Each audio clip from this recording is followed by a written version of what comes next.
बिस्मिल्लाहिर्रहमानिर्रहीम, अस्सलामु अलैकुम नाज़रीन। मैं हूँ आपकी मेज़बान मदीहा अलमास खान और आप देख रहे हैं प्रोग्राम बयानिया। नाज़रीन गिरामी, पीटीआई की मुश्किलात, ऑपरेशन आज़म इस्तेहकाम और अमरीकी ईवान नुमाइंदगान की करारदाद पर पाकिस्तान का जवाब होगा आज का बयानिया। नाज़रीन, पाकिस्तान तहरीक इंसाफ इस वक्त मुश्किल वक्त से दो चार है। बानी जेल के अंदर है और बाहर क़यादत पे तकसीम है। ओहदों का हसूल, ये अच्छा, ये बुरा, ये इसका बंदा, ये उसका बंदा जैसी बातें बहुत ज़्यादा चल रही हैं। हालिया दिनों में रोपोश क़यादत में से एक अहम रुकन बानी चेयरमैन पीटीआई के करीबी साथी फवाद चौधरी साहब ने एक इंटरव्यू में खुलकर बात की है और इस बात का इजहार किया है कि मौजूदा पार्टी क़यादत चल चलाओ प्रोग्राम है। ऐसी क़यादत वक्ती क़यादत है, जब बानी बाहर आएंगे तो इनमें से कोई भी नज़र नहीं आएगा। अगर देखा जाए तो इसमें काफ़ी हद तक सदाकत भी पाई जाती है। 2 रोज़ पहले वज़ीर आज़म साहब ने बजट इजलास में तकरीर की और अपोजिशन को आगे बढ़ने और मुज़ाकरात की दावत दी। चंद ही लम्हों बाद अपोजिशन लीडर ने वज़ीर आज़म की दावत को हवा में उड़ाकर उन्हें फॉर्म 47 जैसे अलक़ाबात से नवाज कर बात को ख़त्म कर दिया। होना तो ये चाहिए था कि कमेटी बनाई जाती और फिर बात को आगे बढ़ाया जाता ताकि मुल्क में जारी सियासी हिजान की कैफियत से आगे निकला जा सकता। पार्टी तकसीम क्या बानी चेयरमैन को बाहर निकालने के अमल को मज़ीद सुस्त कर देगी? कल इद्दत केस में अपीलें मुस्तरद होने के बाद अदालती इहाते में उमर अयूब साहब को पार्टी कारकुनान की जानिब से शदीद तनकीद सहना पड़ी।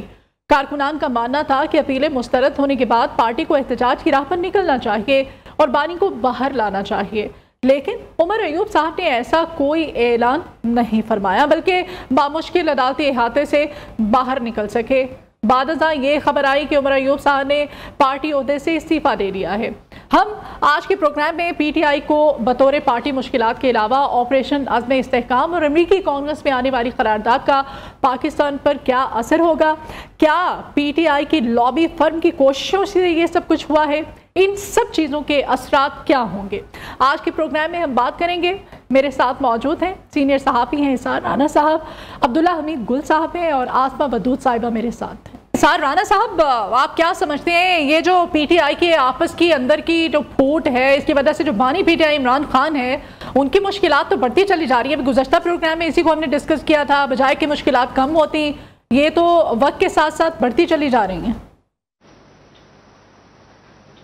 नहीं, मुश्किलात तो उनकी पहले कभी भी कम नहीं हुई थी और जो जिस तरह का स्क्रिप्ट है उसमें इमरान खान की मुश्किलात का खात्मा कहीं नहीं लिखा हुआ रिहाई के हवाले से। और मैं तो बहुत पहले से कह रहा हूँ, मेरे ऑन रिकॉर्ड है कि मैंने ये कहा था कि जो बाहर पीटीआई की क़यादत है वो कहीं ना कहीं कंप्रोमाइज़ है और किसी और को जवाब दे, और जिनसे इमरान खान का मैच है वो इतने ताकतवर हैं, वो इतने समझदार हैं कि उन्हें पता है कि पार्टियों में दरारें कैसे डाली जाती हैं, पार्टियों को नाकाम कैसे किया जाता है। अब ये देखें कि ये पीटीआई में इस वक्त कोई एक ग्रुप नहीं है।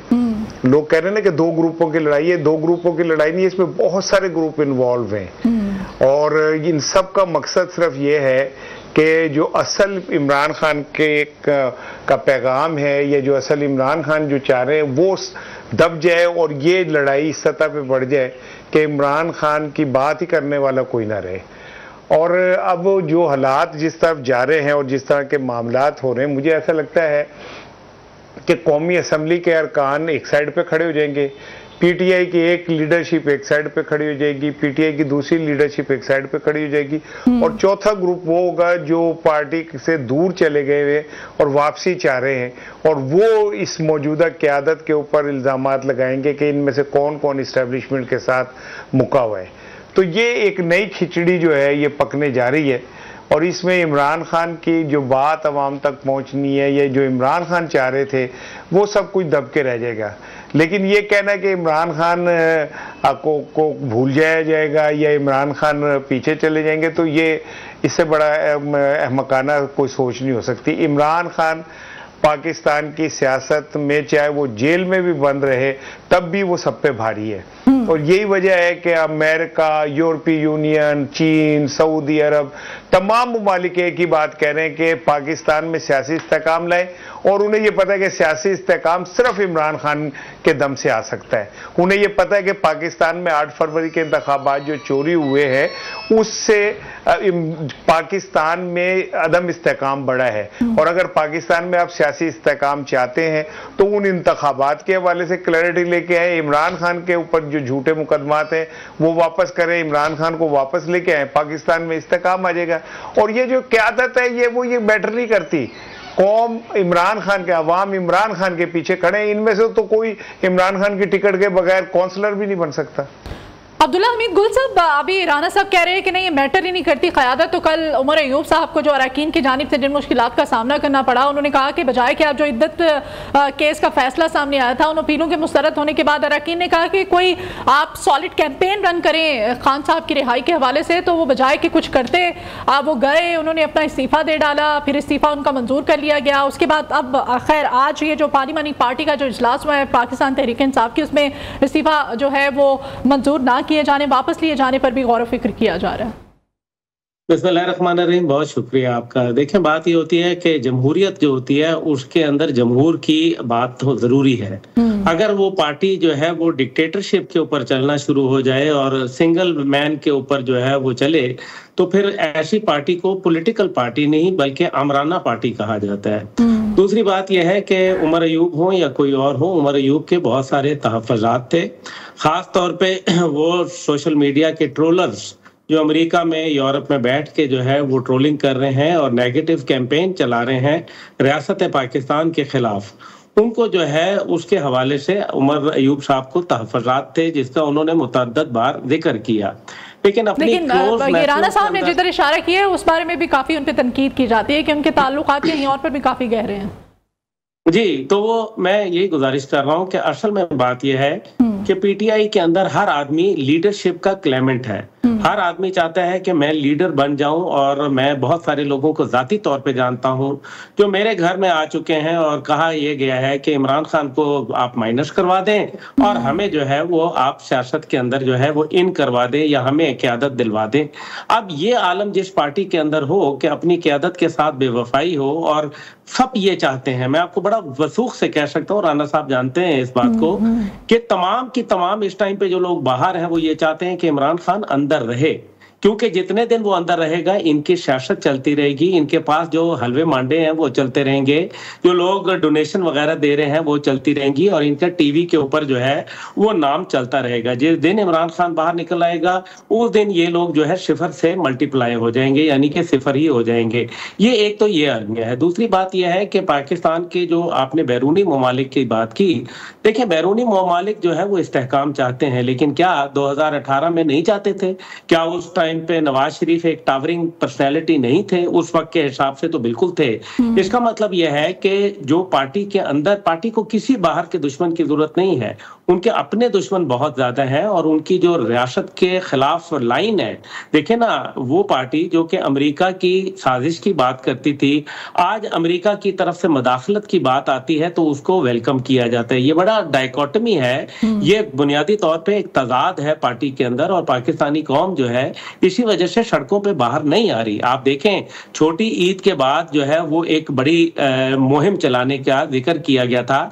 बड़ी ईद गुजरे हुए भी अभी अरसा हो गया है, तो मुझे बताएं वो किधर हैं लोग? इसका मतलब है कि ये जो सोशल मीडिया के ऊपर जो वॉरियर्स बैठे हुए हैं, जिनका हकीकत की दुनिया से दूर दूर तक कोई ताल्लुक नहीं है, ये प्याली के अंदर जो है वो तूफान बपा कर रहे हैं। लेकिन हकीकत यह है कि वो अपने लीडर के जो कारनामे हैं, चाहे वो घड़ी के हवाले से हो, चाहे वो इद्दत के हवाले से हो, चाहे वो कोई और जाती मामलात हो, उनको प्रोटेक्ट करने में नाकाम रहे हैं। पाकिस्तान तहरीक इंसाफ की जो लीडरशिप जो इस वक्त है, क़यादत, ये ऑन ग्राउंड इस वक्त खान साहब की रिहाई के हवाले से कोई इक़दाम नहीं करी, बल्कि मुश्किलात को बढ़ा रही है।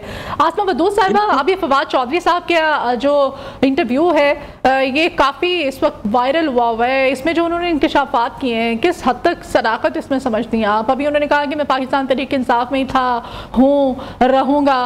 फिर वो जो पार्टी उन्होंने ज्वाइन की, जो उन्होंने आके इजहार किया और जिस तरह से इल्जामात लगाए थे, वो क्या थे?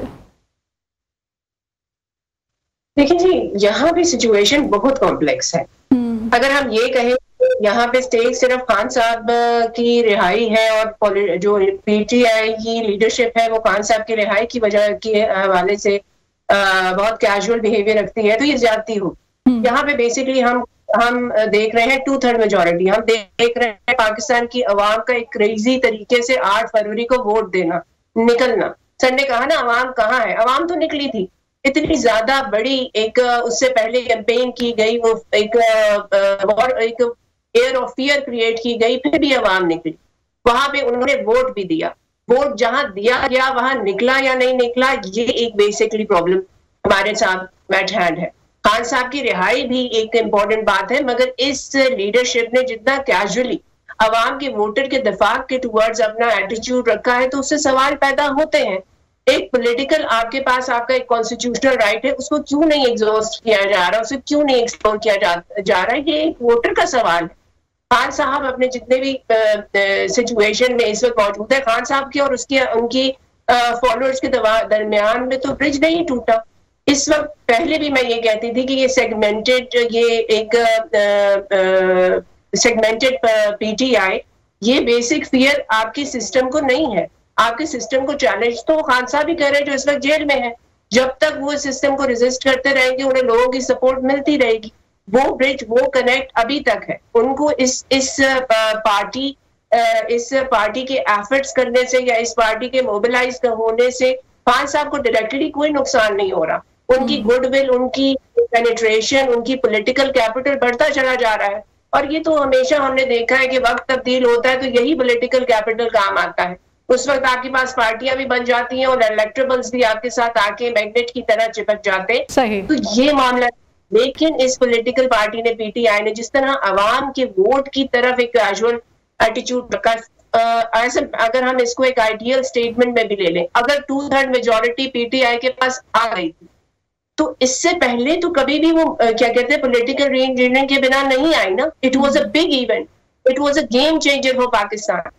तो उसको डिफेंड क्यों नहीं किया गया, ये सवाल है और ये सवाल रहेगा। और ये कैजुअल बिहेवियर, मैं ये नहीं कह रही कि डिफेंड करने के लिए आपको अपने कॉन्स्टिट्यूशनल फ्रेमवर्क के अंदर अपने कॉन्स्टिट्यूशनल के अंदर इन्हें कम से कम एक एफर्ट तो पुट करना चाहिए था, एक सीरियस एफर्ट, जिसको लोग समझते कि भाई यहाँ पे देयर इज समथिंग हैपनिंग।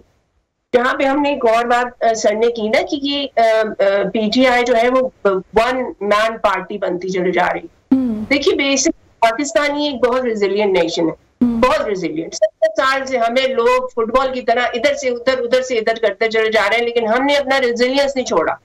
हमने ये नहीं छोड़ा, हमने गिव अप नहीं किया, हम लगे रहे हैं। जरा सी भी हमें उम्मीद नजर आई है, हमने उस उम्मीद की तरफ दीवानावार we have rush to it. ठीक,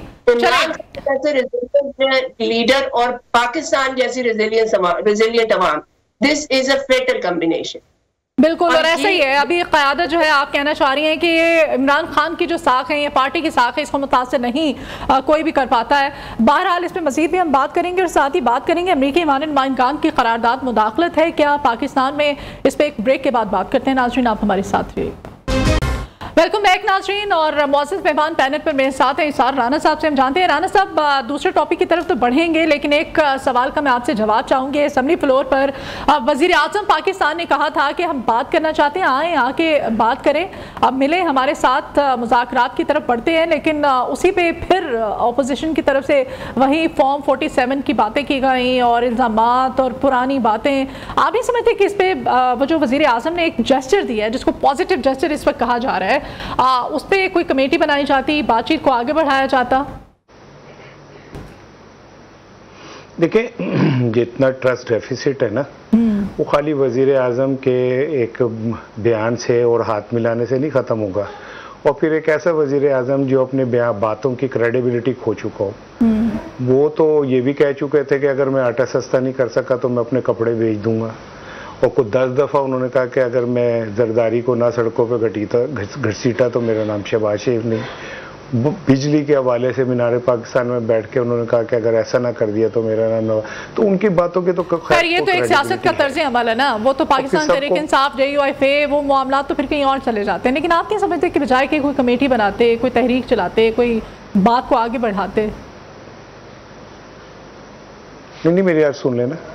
जिस दिन उन्होंने हाथ बढ़ाया उसके अगले दिन इमरान खान को जो इद्दत वाला केस था, जिस तरह उसके अंदर उनकी सजा बहाल रखी गई, वो एक शर्मनाक, अभी नहीं बोलेंगे लोग, अभी हिस्ट्री खामोश रहेगी और हिस्ट्री कभी तो बोलेगी, कभी तो वो बात करेगी कि किस तरह एक केस का फैसला महफूज हुआ और उसके बाद उस जो जज था उसने मुलजिम को मौका दिया, वो मुद्दई को मौका दिया, उसने गालियां दी, उसके बाद उस जज को उसने कहा मैं आप पे ट्रस्ट नहीं करता और वो फैसला वहीं रुक गया। मुझे उसी दिन पता था कि अब क्या होगा और वही हुआ कि अगला जज ने आके अब वो फैसला जो वो कहना चाह रहा था, करना चाह रहा था, वो चेंज हो गया। ऐसे नहीं होता कि आप खाली बयानात दिए जाए और दूसरी तरफ से रगड़े लगाए जाए।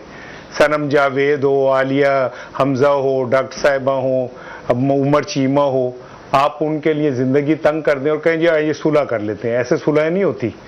और दूसरी बात यह कि शहबाज शरीफ साहब की अपनी क्रेडिबिलिटी कोई नहीं है, तो उनसे कौन सुलह करेगा? उनकी कौन सी बात ऐसी है जिसकी वो खुद अथॉरिटी ले सकते हैं? उनकी तो अपनी वो विफाकी उनकी वो है काबीना, उसमें उनकी बात नहीं चलती। वजीर खजाना अपनी मर्जी करता है, वजीर दाखिला अपनी मर्जी करता है, ठीक है, वजीर बलूचिस्तान अपनी मर्जी करता है। तो ऐसे खाली हाथ मिलाने से नहीं कुछ होगा। आप प्रैक्टिकली अपने आप को साबित करें कि आप संजीदा। उसी दिन राना सनाउल्लाह कह रहे थे कि हमारी ख्वाहिश है कि इमरान खान जेल में रहे। 2 दिन पहले उनका एक वजीर कह रहा था कि हम चाहते हैं 5 साल इमरान खान जेल में रहे। तो इस तरह सुलहें होती है। अगर आपने सुलह करनी है, अगर आप वाकई इसमें संजीदा हैं, तो पहले वो इन्वायरमेंट बनाए, एतमाद की इन्वायरमेंट कि जिसके ऊपर आपको यकीन हो कि हाँ आप संजीदा हैं। अदरवाइज ये माजी में भी कई दफा बेनजीर भुट्टो ने भी ऐसे कहा था, मैं नवाज शरीफ के पास चल के जाने को तैयार हूं। नवाज शरीफ ने भी फ्लोर पे ऐसे ही कहा था। इमरान खान ने कहा था मैं फजलुर रहमान के पास चल के जाने को तैयार हूं पार्लियामेंट के फ्लोर पे। तो ये कोई इतना संजीदा बात नहीं है। अगर आप संजीदा हैं तो आज ही जो सियासी कारकुन हैं उनके ऊपर से जो जाली मुकदमात हैं और जो जुल्म सितम का सिलसिला आपने शुरू किया हुआ है वो खत्म कर दें। अभी मुज़ाकरात हो जाएंगे, बातचीत हो जाएगी। ठीक है। अब्दुल्ला हमीद गुल साहब, आपसे मैं जानना चाहती हूँ, अब कोई अंदर की खबर हमें दीजिए, क्या इत्तलात क्या आ रही हैं एस्टैब्लिशमेंट की तरफ से कि खान साहब के जो मुश्किल का ये दौर चल रहा है और कितना इसको बढ़ाना है, लंबा करना है या ख़त्म होने जा रहा है? कोई मुज़ाकरात, कोई बातचीत, कोई नरमी, कोई इस तरह की इत्तलात हैं?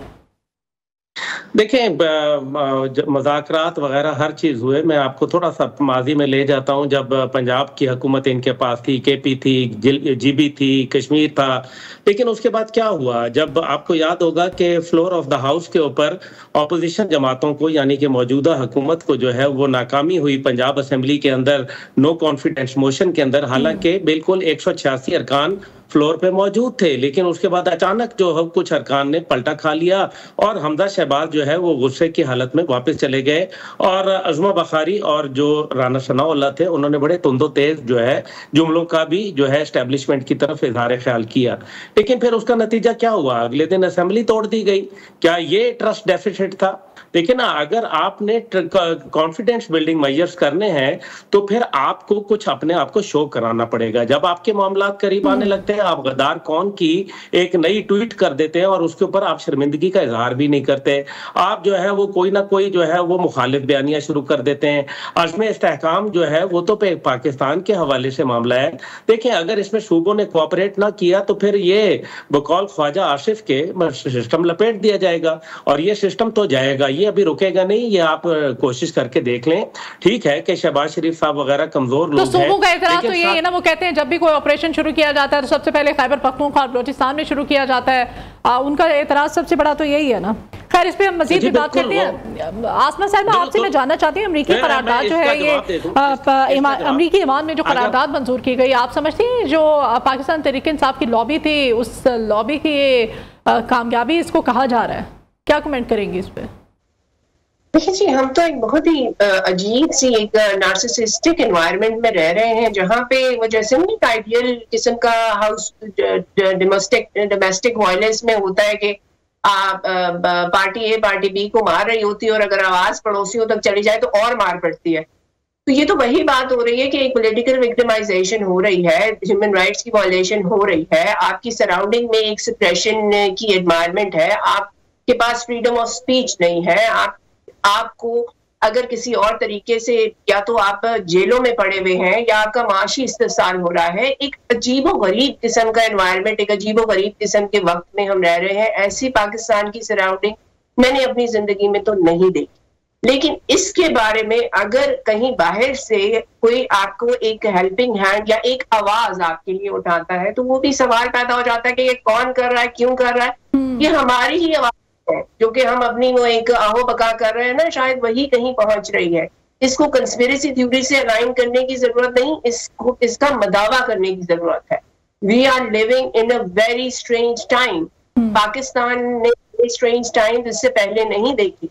ये कैसी पॉलिटिकल इंजीनियरिंग है और ये क्यों इतनी जरूरी है कि यहाँ पे आपकी पॉलिटिकल सेगमेंटेशन हो गई, आपका सोशल फाइबर तबाह हो गया, आपकी इकोनॉमी तबाह हो गई, आपकी एक प्रोविंशियल इंटीग्रेशन तबाह हो गई।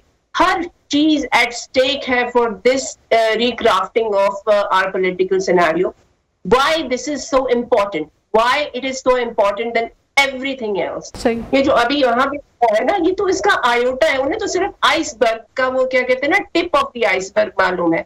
इसके नीचे क्या क्या हो रहा है, कितना कुछ रिपोर्ट हो रहा है, कितना कुछ रिपोर्ट नहीं हो रहा।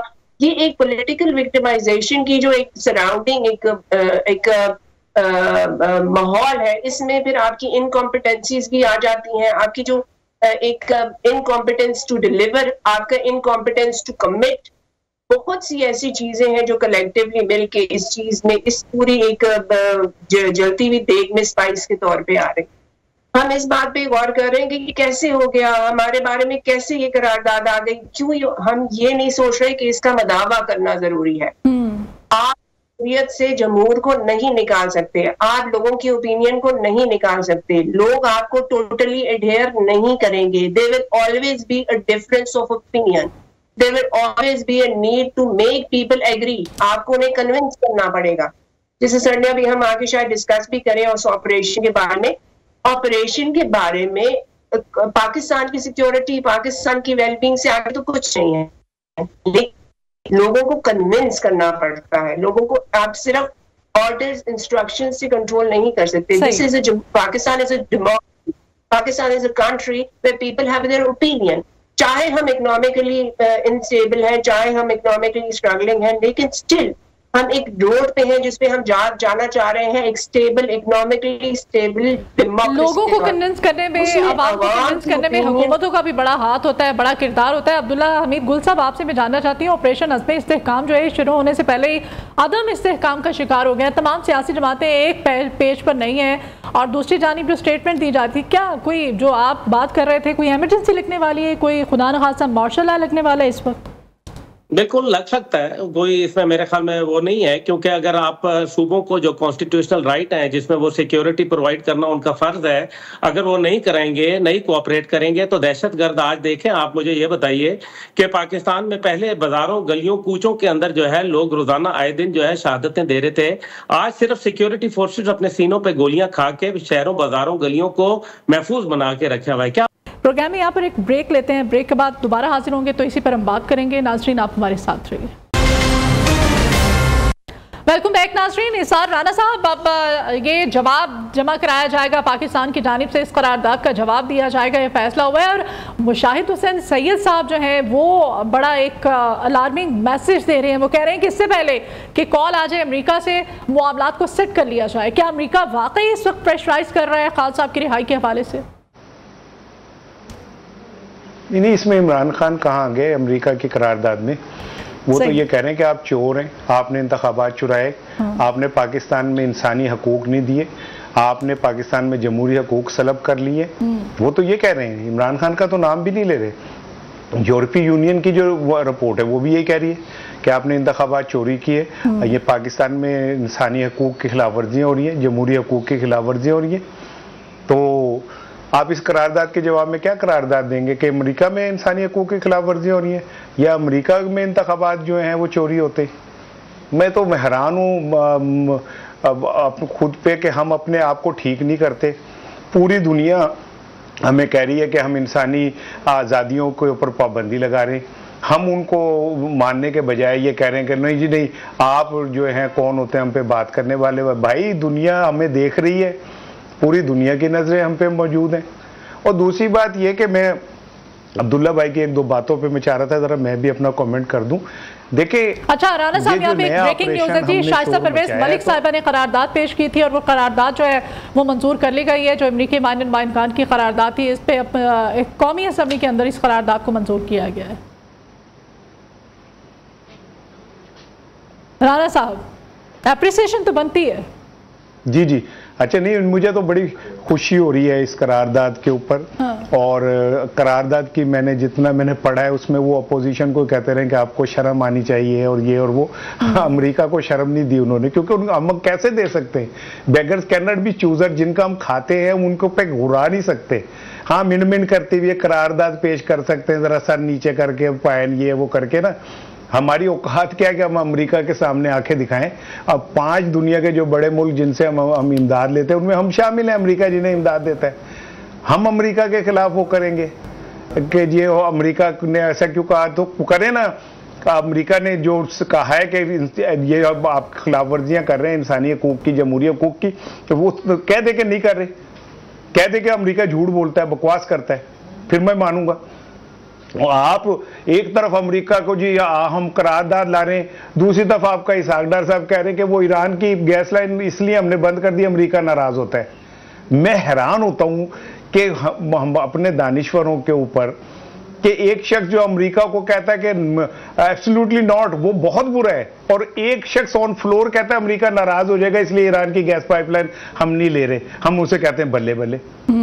और दूसरी चीज ये है कि अब्दुल्ला भाई मेरे भाई हैं, मैं इनसे बहुत मोहब्बत करता हूं, मेरा इनका बहुत पुराना रिश्ता है। ये मार्शल्लाह से खौफ दिलाना और ये कि जी नहीं तो मार्शल्लाह आ जाएगा, तो क्या पूरी दुनिया के महज़िब मुआशरों में इसी तरह होता है कि नहीं तो मार्शल्लाह आ जाएगा? और फिर ये कि जी केपीके की अगर पुलिस नहीं छुड़ा सकी उन लोगों को, तो हमें केपीके की पुलिस को इंप्रूव करना चाहिए, वहां के स्ट्रक्चर को इंप्रूव करना चाहिए। पाक आर्मी जो कुर्बानियां दे रही है हम उसको दिल से तस्लीम करते हैं। हम उन नौजवानों को सलूट पेश करते हैं जिन्होंने पाकिस्तान की बका के लिए अपनी जानों की अपनी मर्जी से स्विच ऑन कर दें, बिजली जब चाहे ऑन करा लें। आसमा साहिबा, इस पे क्या कमेंट करेंगे आप? अभी जो कौमी असम्बली में करारदाद मंजूर की गई है, यकीनन एक अच्छा, मेरी बात एक जुमला ले लीजिएगा आप इस पे। जी जी राना साहब, मैं सब ये कह रहा हूं कि आप ग्रिड स्टेशन की बात कर रही है ना कि उन्होंने ऑन कर दी। गुजरावाला जो गैपको है जो बिजली मुझे 70 रुपए की दे रहा है, वो ही वो मीरपुर वालों को 6 रुपए की दे रहा है। क्यों दे रहा है भाई? आप इंसाफ करें, पूरे पाकिस्तान के साथ इंसाफ करें और आप ये बेइंसाफियों से निकल आए। कोई ग्रिड स्टेशन नहीं बंद करेगा या खोलेगा। आप दे पर यूनिट जो बनता है, आईपीपीज जो पाल रखे अपनी गोद में आपने, और उनको आप कैपेसिटी बिल्डिंग के नाम पे पूरी कौम का खून चूस के उनको पकड़ा रहे, ना दें, सारी चीजें ठीक हो जाएंगी। हक है केपीके वालों का कि उन्हें बिजली मिलनी चाहिए। उन्हें क्यों 16-16 घंटे की लोड शेडिंग वो बर्दाश्त करें?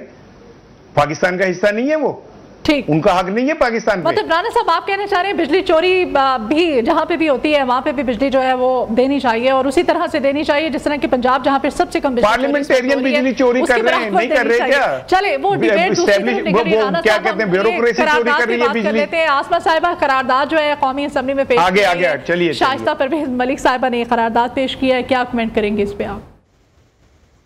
वही बात है ना, जैसे सर ने कहा कि आप जब तक खुद को ठीक नहीं करेंगे, आप अपनी अदाओं पे गौर नहीं करेंगे, तब तक ऐसी करारदादें सुपरफिशियल। किस बारे में करारदाद पेश की ये कहा गया है कि यहाँ पे कोई पॉलिटिकल विक्टिमाइजेशन नहीं होती, या पीटीआई का बिहेवियर ऐसा है जिसकी वजह से पीटीआई की पॉलिटिकल विक्टिमाइजेशन हो रही है?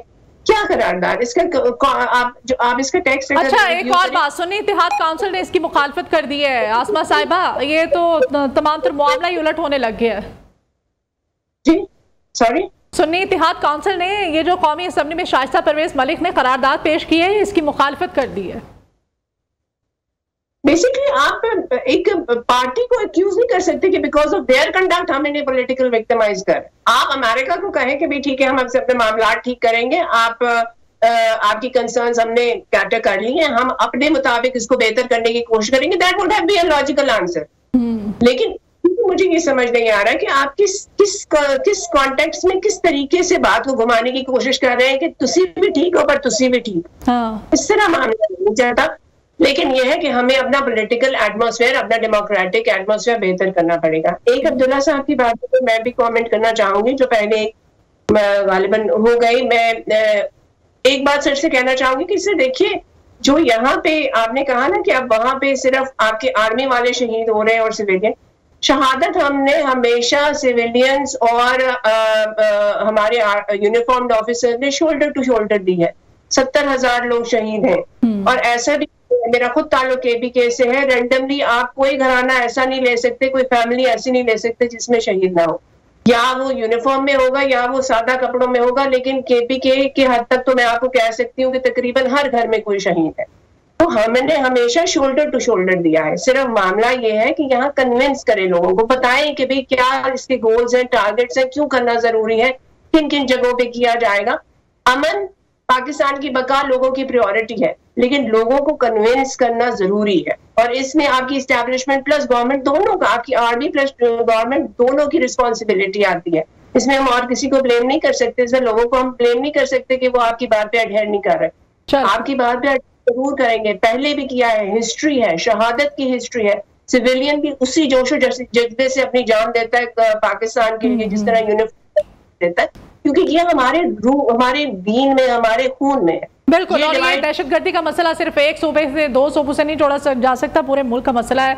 तमाम जमातों को एक पेज पे होना चाहिए मेरे ख्याल से इस ऑपरेशन के हवाले से। अब्दुल्ला हमीद गुल साहब, आप जाते जाते प्रोग्राम वाइंड अप की तरफ जा रहे हैं, को मशवरा दे दें बानी PTI को, किस तरह से वो अपनी क़यादत को भी कोई बैलेंस कर सकते हैं ताकि जो फूट, ये इनकी बात में इख्तलाफात, लड़ाइयाँ ये ख़त्म हो जाएँ, और अमरीकी मानद नुमाइंदगान की करारदाद जो कौमी असम्बली में पेश की गई, इस पर भी कमेंट कर दीजिएगा।